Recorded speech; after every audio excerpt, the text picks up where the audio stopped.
Good morning friend. আজ তোমাদের দেখাবো আমার ঘরে কি কি ঠাকুর আছে। এসে এসে দেখাবো।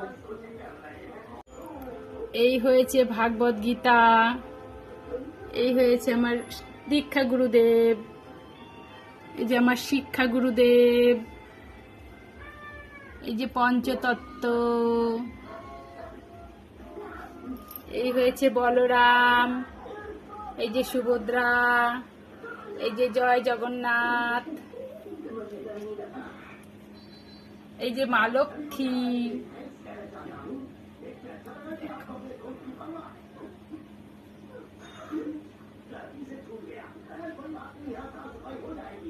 দেখো বলরাম সুভদ্রা জগন্নাথ তোমাদের দাদা ভাই নিজে হাতে বানিয়েছে, তোমার দাদা ভাই। টাটা।